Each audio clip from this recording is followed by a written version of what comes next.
Accident జరిగితే దాంట్లో కుట్రకోణం ఎక్కడి నుంచి వస్తుంది? హత్య చేయాలి అని ముందుగానే ఆలోచన చేయాల్సిన పరిస్థితులు ఎందుకు వస్తాయి? ఆ మనిషి ఎవరో పరిచయం కూడా లేదు ఈ మనిషికి, ఈ పిల్లాడికి. వీళ్ళకి ఎవరికి పరిచయం కూడా లేదు ఆ మనిషి. Is just pedestrian. ఒక దారిన పోయే నడుచుకుంటూ పోయే ఒక వ్యక్తి. అన్ఫార్చునేట్ గా జరిగింది. చెయ్యాలనే ఉద్దేశం ఎవరికి ఉండదు. అలాంటి అన్ఫార్చునేట్ గా జరిగిన ఒక ఘటన పట్టుకుని ఈ పిల్లల కెరీర్ ను నాశనం చేయాలని చెప్పి ఆలోచన చేయడం ఎంత మటుకు ధర్మం? ఇది కరెక్టేనా? జస్ట్ బికాస్ అప్పల్ రాజ్ అనే వ్యక్తి బీసీలలో ఒక మంచి నాయకుడు కాబట్టి, వైసీపీకి సంబంధించిన నాయకుడు కాబట్టి, వైఎస్ఆర్సీపీ పార్టీకి చెందిన వ్యక్తి కాబట్టి ఇది ధర్మమేనా అని అడుగుతా ఉన్నా. నిజంగా ఒక చిన్నపిల్లాడి చేసిన యాక్సిడెంట్ ను ఒక కుట్రగాను హత్యగాను దాన్ని చిత్రీకరించి మొత్తం అప్పల్ రాజ్ కుటుంబాన్ని దీంట్లో ఇరికిచ్చే కార్యక్రమం ఎంత మటుకు ధర్మం అనేది అందరూ కూడా ఆలోచన చేయాలి. అసలు ఆశ్చర్యకరమైన విషయం ఏమిటి అని అంటే, ఎల్లో మీడియాలో ఒక కట్టుకథ రాయిస్తారు, దానికి యాంగిల్స్, వక్రీకరణ, ట్విస్టింగ్, మసాలాలు అన్ని కలిపి తర్వాత టీడీపీ సోషల్ మీడియా దాన్ని అందుకుంటుంది. ఆ అందుకున్న దాన్ని చివరకు పోలీసులు దాన్నే కేసుగా మార్చేస్తారు. నిజంగా రాష్ట్రంలో జరుగుతా ఉన్న మాఫియా సామ్రాజ్యం ఇదే. ఇది ఓ ఈనాడు, ఒక ఆంధ్రజ్యోతి, ఓ టీవీ5, ఓ చంద్రబాబు, ఓ లోకేష్, వీళ్ళకి సంబంధించిన గవర్నమెంట్, వీళ్ళకి సంబంధించిన పోలీసులు. ఇది ఒక మాఫియా సామ్రాజ్యం.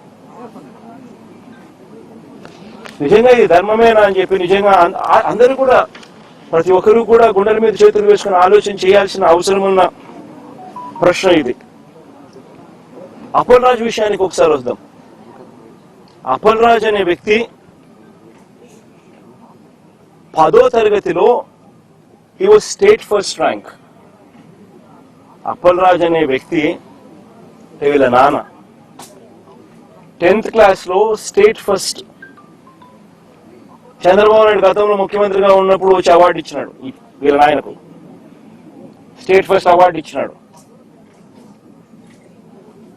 చదువుల్లో ఆ స్థాయికి పోయిన వ్యక్తి తన సొంత కష్టం మీద డాక్టర్ అయ్యాడు. లోకేష్ మాదిరి డొనేషన్ కట్టి స్టాన్ఫోర్డ్ లో సీట్ తెచ్చుకోలా. సొంత కష్టం మీద కష్టపడి చదివి డాక్టర్ అయినాడు. డాక్టరే కాదు, ఎండి కూడా చేశాడు, పోస్ట్ గ్రాడ్యుయేట్ కూడా, ఎండి కూడా చదివినాడు.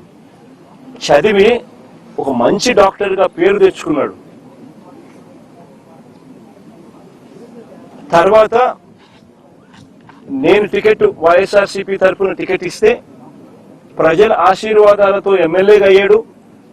దాని తర్వాత మన పార్టీలో మంత్రిగా కూడా పనిచేశాడు. అంటే ఒక బీసీ నాయకుడు, ఒక అతి సామాన్యమైన కుటుంబం నుంచి వచ్చి కష్టపడి చదివి మంచి డాక్టర్గా పేరు తెచ్చుకొని ఒక ఎమ్మెల్యే అయి, ఒక మంత్రి అయి, ఒక బీసీ నాయకుడిగా తాను ఎదిగితే, అలాంటి మనిషిని ఫినిష్ చేయడం కోసం, క్యారెక్టర్ అసాసినేట్ చేయడం కోసం ఒక తప్పుడు కేసును, ఒక యాక్సిడెంట్ ను ఒక కుట్రగాను, ఒక హత్యగాను దాన్ని వక్రీకరించి మలచి తన కెరీర్ను నాశనం చేయాలని, తన క్యారెక్టర్ను అసాసినేట్ చేయాలని, అప్పల్ రాజును నాశనం చేయాలి అని చెప్పి ఇంత దుర్మార్గపు ఆలోచన, ఆ దుర్మార్గపు ఆలోచన చేసే దాంట్లో కూడా కనీసం ఈ 18 ఏళ్ల పిల్లాడు, ఈ పిల్లోడి జీవితం నాశనం అవుతుందని కూడా కనీసం చంద్రబాబు నాయుడు ఆలోచన చేయడం లేదంటే నిజంగా అడుగుతా ఉన్నా. 80 ఏళ్ల వయసు వస్తా ఉంది చంద్రబాబు నాయుడు. మనిషి అన్నం తింటున్నాడా, గడ్డి తింటున్నాడా అని అడుగుతా ఉన్నా. అబ్సల్యూట్లీ రాజకీయాలను ఒక నీచమైన స్టేట్ లేక్ తీసుకొని పోవడం ఇది. నేను అడుగుతా ఉన్నా, ఒక్కొక్కరికి ఒక్కొక్క న్యాయం ఉంటుందా అని చెప్పి. కొన్ని తెలుగుదేశం పార్టీకి సంబంధించిన వాళ్ళకి ఎక్కడికైనా వాళ్ళు ఎవరైనా యాక్సిడెంట్లు చేసినా, వాళ్ళ పిల్లలు కానీ వాళ్ళ బంధువులు కానీ ఎవరైనా యాక్సిడెంట్లు చేస్తే, లేదా వాళ్ళే యాక్సిడెంట్ చేస్తే, వాళ్ళ కారులో ఉండగానే యాక్సిడెంట్ జరిగితే మొత్తం కుటుంబాన్ని కూడా ఇదే మాదిరిగానే కేసులు కట్టి అరెస్టులు చేసి కుట్ర కోణము హత్య కోణం అని చెప్పి పెట్టే కార్యక్రమం జరుగుతుందా? చేస్తారా అని అడుగుతాను చంద్రబాబు నాయుడు గారిని. ఒక నిజంగా చేసేట్టుగా అయితే ఇచ్చాపురం టీడీపీ ఎమ్మెల్యే కారు ఢీకొని వృద్ధుడు మృతి. ఇచ్చాపురం ఎమ్మెల్యే స్వయంగా కారులో ఉండగానే కారు ఢీకొని వృద్ధుడు మృతి. ఇదే ఇదే ఇదే శ్రీకాకుళం జిల్లాలో నేను చెప్తా ఉన్నా, ఎక్కడికో బయటకు కూడా పోవడంలా.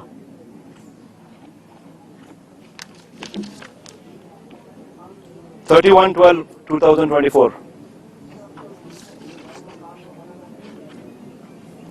ఇంకో కేసు కూడా ఏదో ఉంది కదా, పాతపట్నం ఎమ్మెల్యే మామిడి గోవింద్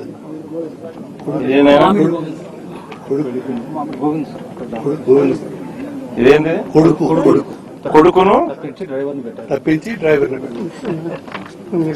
పాతపట్నం ఎమ్మెల్యే ఇదే జిల్లాలోనే ఇదే తెలుగుదేశం పార్టీకి సంబంధించిన పాతపట్నం ఎమ్మెల్యేకి సంబంధించిన మరో కార్ యాక్సిడెంట్. మళ్ళీ వాళ్ళలో అక్కడ ఎవరిని అరెస్ట్ చేసినారు? ఒక్కొక్కరికి ఒక్కొక్క న్యాయం వర్తింపజేస్తే నిజంగా బతకదు, వ్యవస్థ అనేది బతకదు. ఒక చెడు విత్తనాలు నాటుతా ఉన్నారు. ఈ చెడు విత్తనాలు రేపొద్దున వృక్షాలు అవుతాయి. మీరు ఏదైతే నాటుతా ఉన్నారో రేపొద్దున అది ఒక వృక్షమై మొత్తం సిస్టమ్ ని నాశనం చేస్తుంది. అబ్సల్యూట్ గా అన్పార్డనబుల్, క్షమించరాని తప్పు ఇది. నిజంగా యాక్సిడెంట్ జరిగితే అసలు యాక్సిడెంట్ జరిగినప్పుడు 108 ఫోన్ చేసింది కూడా ఈ పిల్లోడే. 108 ఫోన్ చేసింది ఈ పిల్లోడే. మరి నిజంగా చెడు ఉద్దేశం ఉంటే ఈ పిల్లోడు ఎందుకు 108 ఫోన్ చేస్తాడు? 108కు ఈ పిల్లోడు ఫోన్ చేయడమే కాదు, సిపిఆర్ కూడా, అంటే వాళ్ళ నాన్న డాక్టర్ కాబట్టి ఈ పిల్లోడు కూడా చూసి సిపిఆర్ చేస్తే, అంటే చెస్ట్ సిపిఆర్ అంటే ఫుల్ చెస్ట్ హార్ట్ పంప్ చేసే సిపిఆర్ది వాళ్ళ నాయన చేయడం చూసి ఆరాటపడి ఆ మనిషిని బతికించారని చెప్పి సిపిఆర్ కూడా చేసినాడు అందరి ముందర. జరిగేదంటే అందరి ముందర జరుగుతున్న విషయాలే. అంటే ఆ మనిషిని కాపాడడం కోసం తాపత్రయపడ్డాడు. 108 ఫోన్ చేసినాడు. మరి పోలీసులకు ఆ తర్వాత ఇన్ఫార్మ్ చేసింది కూడా ఈయన నాయనే. మరి ఎవరైనా కూడా దాన్ని కప్పాలనో ఇంకొకటి చేయాలనో ఎవరు తాపత్రయపడాలా? ఒక అన్ఫార్చునేట్ ఇన్సిడెంట్ జరిగింది. ఒక అన్ఫార్చునేట్ ఇన్సిడెంట్ లో అందరూ కూడా కాపాడే ప్రయత్నమే చేస్తున్నారు తప్పనిచ్చి, దానికి బాధపడుతున్నారే తప్పనిచ్చి అయితే ఎవరు కూడా వాళ్ళ తప్పు లేదు. పాపం చేయగలిగింది ఏముంది? దాన్ని రాజకీయం చేయడం కోసం అని చెప్పి ఎంత దారుణంగా వీళ్ళు బిహేవ్ చేస్తా ఉన్నారు అని అంటే నిజంగా ఆశ్చర్యంగా అనిపిస్తుంది నాకైతే. ఇదే చంద్రబాబు నాయుడు గారు, నేను అడుగుతా ఉన్నా, ఈయన చేసింది ఏంది? యాక్సిడెంట్ లో మరణించిన ఆ వ్యక్తి, యాక్సిడెంట్ లో గొర్రెలు కాపరి మరణిస్తే దాన్ని రాజకీయం చేసేందుకు చంద్రబాబు నాయుడు ఏం చేసినాడు? పాఠశాలదని యాదవ్ మంత్రిని పంపిస్తాడు ఇక్కడికి. పాఠశాలదని ఒక యాదవ్ మంత్రి ఇక్కడికి వచ్చి ఈడ ర్యాలీలు చేయిస్తాడు కులాల మధ్య చిచ్చు పెట్టేదానికి. ధర్మమేనా ఇది? అంటే ఏ పక్కైనా మత్స్యకారుడే కదా, అంటే ఇల్లు కొట్టుకొని రావనేనా? అంటే ఏం తప్పు చేసినాడు ఈ పిల్లోడు? ఒక యాక్సిడెంట్ జరిగింది, పొరపాటున జరిగింది. జరిగిన దానికి నిజంగా మనుషుల్లో ఎవరైనా ఉంటే వాళ్ళతో ఇద్దరితో కూర్చోబెట్టుకొని పొరపాటు జరిగిందమ్మా, కాంపెన్సేషన్ ఇంతకన్నా ఇంత ఎక్కువ ఇస్తామమ్మా, నీ కుటుంబాన్ని పూర్తిగా మేమే అన్ని రకాలుగా చూసుకుంటామమ్మా అని చెప్పి వీళ్ళతో భరోసా ఇప్పించాలి. నిజంగా అప్పలరాజు కూడా ఆ పని కూడా చేయడానికి కూడా ముందు కూడా పోయినాడు పాపం, మంచి ఉద్దేశంతో మంచి మనసుతోనే. ఇప్పుడు వీళ్ళు ఏం చేస్తా ఉన్నారు? దీన్ని రాజకీయం చేసి చెడగొట్టి వాళ్ళకి జరిగే మంచి కూడా జరగకోకుండా రాజకీయంగా ఒక యాదవ్ మంత్రిని ఇంటికి పంపించి ఒక యాదవ్ను అప్పలరాజు అంటే ఓ మత్స్యకారుడు ఈ పిల్లోడు 18 ఏళ్ళ పిల్లోడు కుట్ర చేసినాడంట, హత్య చేసినాడంట అని ర్యాలీలు. నిజంగా నేను అడుగుతా ఉన్నా, ఇదే చంద్రబాబు నాయుడు గారిని అడుగుతా ఉన్నా, నీకు మనిషివా రాక్షసుడివా అన్నది ఒకసారి నువ్వు ఆలోచన చేసుకోవాలా అని చెప్పి చంద్రబాబు నాయుడు గట్టిగా నిలదీస్తూ అడుగుతా ఉన్నా. ఎందుకంటే ఒక మనిషి అనేవానికి మనసు ఉండాలి. This is beyond repair. అంటే ఒక ఏ ఇన్సిడెంట్ అయినా కానీ వదలకూడదు, దాన్ని ట్విస్ట్ చేయాలా, వక్రీకరించాలా, ఎవరినైనా నాశనం చేయాలా, నీ రాజకీయ అవసరాల కోసమైనా ఆలోచన చేయడం దుర్మార్గం అనిపించడం లేదా మీకు? Absolutely disgraceful. నిజంగా అడుగుతాను, ఇదే యాదవుల మీద చంద్రబాబు నాయుడు గారికి నిజంగానే ఇంత ప్రేమ ఉంది అన్నమాట పోనీ వాస్తవమేనా అంటే అది లేదు. మన ప్రకాశం జిల్లాలో యాదవులు గొర్రెలు కాస్తా ఉంటే, కొన్ని పొలాల్లోకి పోయి ఏదో గొర్రెలు కాస్తా ఉంటే చంద్రబాబు నాయుడుకి సంబంధించిన వాళ్ళు యాదవులను కొట్టినారు ప్రకాశం జిల్లాలో. It's been reported. కొడితే కేసు ఎవరి మీద పెట్టినారు తెలుసా? కొట్టడం మీద కాదు, యాదవుల మీద కేసు పెట్టినారు. నిజంగా నేను మనిషికి యాదవుల మీద నిజంగా ప్రేమ ఉందా అని అడుగుతా ఉన్నా. విశాఖపట్నం మేయర్, మొట్టమొదట యాదవ మేయర్ చరిత్రలో ఇంతవరకు ఎప్పుడు విశాఖపట్నం మేయర్ గా ఒక యాదవ కులస్తులు ఎప్పుడు మేయర్ కాల. ఫస్ట్ టైం వైఎస్ఆర్సీపీ ప్రభుత్వంలో వైఎస్ఆర్సీపీ చేసింది ఒక యాదవ మహిళను మేయర్ గా. ఈయన ఏం చేశాడు చంద్రబాబు నాయుడు? ఆయనకు నెంబర్స్ లేకపోయినా ప్రలోభాలతో ఏం చేసినాడు? ఆయన దింపేసినాడు. ఇదే యాదవుల మీద ప్రేమ? అంతేందుకు విశాఖపట్నంలో వైఎస్ఆర్సీపీ యాదవ భవనం కోసం విశాఖపట్నంలో ల్యాండ్ ఇచ్చింది. ఆ ల్యాండ్కు శంకుస్థాపన చేసినారు. పనులు కూడా ప్రారంభమైనాయి. చంద్రబాబు నాయుడు వచ్చినాడు, క్యాన్సిల్ చేసినాడు. ఈ మనిషికి యాదవుల మీద ప్రేమ?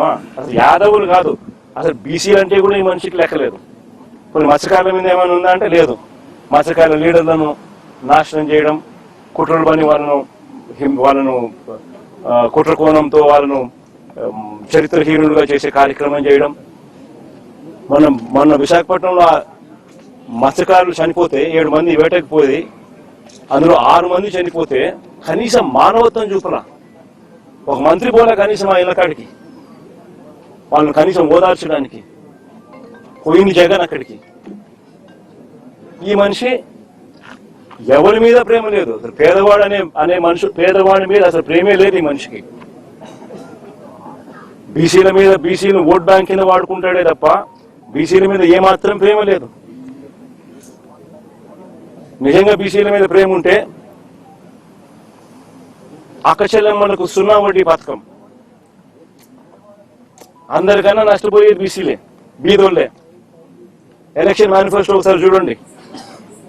0 వడ్డీని 3 లక్షలు కాదు 10 లక్షలకి పెంచి చేస్తానని చెప్పి 0 వడ్డీ ఇస్తానని చెప్పి మేనిఫెస్టోలో కనిపిస్తుంది. 2 ఏళ్ళు అయింది, 3వ సంవత్సరం. ఇంతకు ముందు ఇస్తా ఉన్న 0 వడ్డీ ఇప్పుడు కూడా రద్దు చేసినాడు.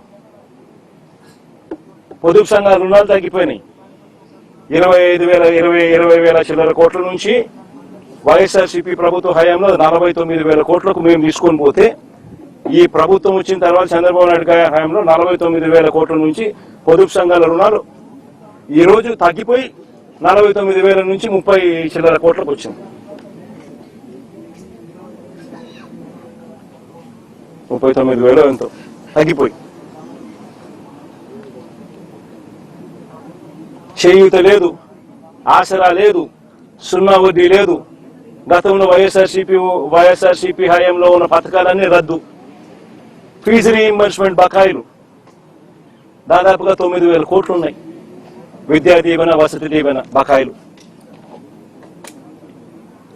పిల్లలు చదువులు మానేస్తా ఉన్న పరిస్థితులు, చదువులు చదవలేక అందరికైనా నష్టపోయేది బీసీలే. ఈయన బీసీల గురించి మాట్లాడేది. మత్స్యకారుల కోసం వైఎస్ఆర్సీపీ ప్రభుత్వ హయాంలో మత్స్యకారుల కోసం ఎప్పుడు జరగని విధంగా 10 ఫిషింగ్ హార్బర్లు, ఎప్పుడు జరగని విధంగా 10 ఫిషింగ్ హార్బర్లు, 4 కోట్లు మన హయాంలో 6 ఫిష్ ల్యాండింగ్ సెంటర్లు మనం ప్లాన్ చేస్తే, కట్టడం మొదలెడితే ఈ మనిషి వచ్చిన తర్వాత ఏం చేస్తా ఉన్నాడు? ఇదే శ్రీకాకుళం జిల్లాలోనే మూలపేట పోర్టు ఎవరు మొదలు పెట్టినారు? ఇదే శ్రీకాకుళం జిల్లాలోని బోడగట్లపాలెం మంచినీళ్ళపేట ఫిషింగ్ హార్బర్లు ఎవరు తీసుకొచ్చారు? వైఎస్ఆర్సీపీ ప్రభుత్వం. ఈయన ఏం చేస్తా ఉన్నాడు? స్కాములు చేస్తూ దానికి అమ్మకానికి పెట్టినాడు. స్కాములు చేయడం కోసం స్కాములు చేస్తూ పోర్టులు అమ్మకానికి, ఫిషింగ్ హార్బర్లు అమ్మకానికి, మత్స్యకారుల జీవితాలను సర్వనాశనం చేయడానికి కోసం ఈ మనిషి రెడీగా ఉన్నాడు. అసలు ఈ మనిషి చంద్రబాబు నాయుడు అనే వ్యక్తి సూపర్ 6లు లేవు, సూపర్ 7లు లేవు. ఎన్నికలప్పుడు బాండ్లు ఇచ్చినాడు, ప్రతి ఇంటికి పోయి బాండ్లు ఇచ్చినాడు. పిల్లడు కనపడితే అదే ఏమన్నాడు? నీకు 36,000, నీకు 36,000, నీకు 36,000. అమ్మ కనపడితే ఏమన్నాడు? నీకు 1500 నెల, నీకు 1500, నీకు 1500, నీకు 1500 అంటే 18,000, నీకు 18,000, నీకు 18,000, నీకు 18,000. మళ్ళీ 50 ఏళ్ళ ముసలి ఎవరు కనపడలేదు, విలేకరులు ఎవరు కనపడతాం? 50 ఏళ్ళలో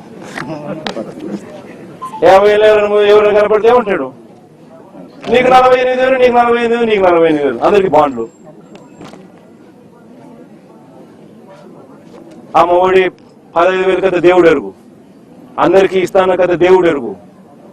9,000, 8,000, అది కూడా ఫస్ట్ సంవత్సరం ఎవరికోటి. నోరు తెలిస్తే అబద్ధాలు, చేస్తేదంతా మోసాలు. ఇవన్నీ ఎవరైనా ప్రశ్నిస్తే, ప్రశ్నించే గొంతులు ఎక్కడైనా కనిపిస్తే వాళ్ళని ఇబ్బంది పెట్టడం, ప్రశ్నించే గొంతు లేకుండా చేయడం కోసం అని చెప్పి వాళ్ళ మీద ఆ తప్పుడు కేసులు, తప్పుడు ఆరోపణలు, వాళ్ళ జీవితాలు నాశనం అవుతాయని అన్న కనీస జ్ఞానం కూడా లేకుండా వాళ్ళ జీవితాలతో చెలగాటాలి. ఇది చంద్రబాబు నాయుడు గారి ప్రభుత్వం మనం చూస్తా ఉన్న వాస్తవాలు.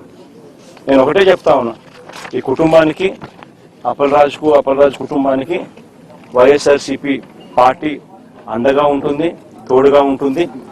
నా చెల్లెలు అప్పలరాజు భార్య అన్ని రకాలుగా తోడుగా ఉంటారు వైఎస్ఆర్సీపీ అని చెప్పి మరొకసారి భరోసా ఇస్తాను. పార్టీ అన్ని రకాలుగా తోడుగా ఉంటుంది. అప్పలరాజు కూడా న్యాయమే గెలుస్తుంది, ధర్మమే గెలుస్తుంది. అప్పలరాజు కూడా ఖచ్చితంగా త్వరగానే బయటకు వస్తాడు. ఎందుకంటే న్యాయస్థానాలు ఇంకా బ్రతికే ఉన్నాయి ఈ దేశంలోనూ, ఈ రాష్ట్రంలోనూ అన్న వాస్తవం కూడా నిజమే. కాబట్టి త్వరలోనే ఆయన బయటకు వస్తాడు. బయటకు వచ్చిన తర్వాత చంద్రబాబు నాయుడు గారి ప్రభుత్వం మీద జరగబోయే యుద్ధం ఇంకా తీవ్ర స్థాయిలో, ఇంకా గట్టిగా కూడా చేసే కార్యక్రమం కూడా వైఎస్ఆర్సీపీ ఖచ్చితంగా చేస్తుంది.